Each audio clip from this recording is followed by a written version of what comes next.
আজকে আমি যে ছবিটা আঁকবো একটা পাতা মেঝেতে পড়ে আছে। দেখেন পাতাটা প্রথমে আমি ড্রয়িংটা করে নিচ্ছি। পাতার ড্রয়িংটা আমি করে নিচ্ছি, এভাবে করলাম। পাতাটা একটু বাঁকা হয়ে পড়ে আছে মেঝেতে। এখন বটুটা দিয়ে দিলাম। আমি পাতাটা করা শেষ হয়ে গেল, ড্রয়িংটা শেষ। এখন আমি পেন্সিল স্কেচ করছি। ফার্স্ট টোন দিয়ে নিচ্ছি, ফার্স্ট টোন দিয়ে নিচ্ছি। এভাবে ফার্স্ট টোন দিয়ে নিতে হবে।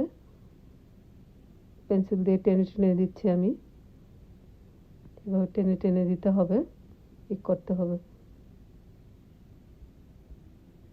মেঝেতে পড়ে আছে, এখানে আলো ছায়ার কিছু কাজ আছে। যে কোনো ছবি যদি আলো ছায়া না থাকে তাহলে জীবন্ত মনে হয় না। ছবির মধ্যে আলো ছায়া থাকতেই হবে, আলো ছায়া দিতেই হবে, যেহেতু জীবন্ত মনে না হলে তো ছবি আর ছবি মনে হবে না, ছবির মতো লাগবে না। আমরা যখন ছবি আঁকি তখন এই আলো ছায়াটা সবচেয়ে গুরুত্বপূর্ণ ছবির মধ্যে। ছবি সুন্দরের জন্য এবং জীবন্ত মনে হওয়ার জন্য ছবিটা আমাদের আলো ছায়া মাস্ট দিতেই হবে। এখানে আমি ফার্স্ট টোন দিয়ে নিচ্ছি, এভাবে টেনে টেনে দিতে হবে, হালকা করে দিয়ে। আপনারা ফার্স্টে হালকা করে দিয়ে নেবেন। আমি পেন্সিলটা 2B পেন্সিল নিয়েছি। 2B পেন্সিল দিয়ে এইভাবে টেনে টেনে দিচ্ছি। ফার্স্ট টোন করতে হলে 2B পেন্সিল দিয়ে করতে হয়, 2B 4B দিয়ে করতে হয়। এভাবে টেনে টেনে দিচ্ছি। হয়ে গেল আমার ফার্স্ট টোন দেওয়া শেষ। এখন আমি 6B পেন্সিল দিয়ে ডার্ক করে দিচ্ছি। এভাবে ডার্ক করে দিতে হবে। 6D পেন্সিলটা নিয়ে আমি টেনে টেনে দিচ্ছি, একটু গাঢ় করে দিচ্ছি। এই সাইডটা আলো পড়েছে, তাই আমি হালকা করে গাঢ় করে দিচ্ছি। এখন যেই সাইডটা করছি, এই সাইডটা অনেক অন্ধকার পড়েছে, অনেক কালো ছায়া পড়েছে, এই জন্য আমি একটু অনেক ডিপ করে দিচ্ছি। দেখুন, ডিপ করে দিচ্ছি।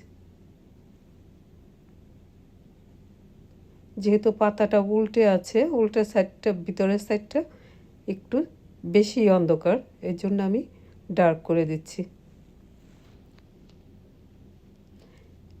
সেটটা আছে, ছায়া পড়েছে, কিন্তু কোথাও ছায়া কোথাও আলো, এই জন্য আমি ওইভাবে ছেড়ে ছেড়ে ছেড়ে ছেড়ে কাজ করছি। দেখেন, ছেড়ে ছেড়ে কাজ করছি।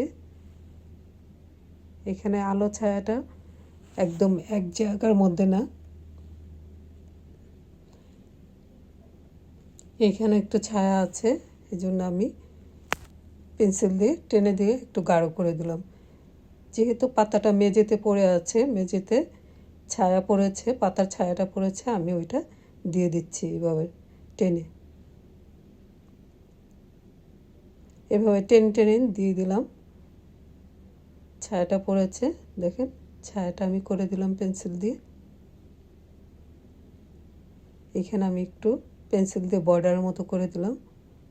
তারপর পাতাটার যেহেতু একটু একটু কার্ভ আছে, এই কার্ভগুলো আমি হালকা করে টেনে দিচ্ছি, পেন্সিল দিয়ে স্কেচ করে দিচ্ছি।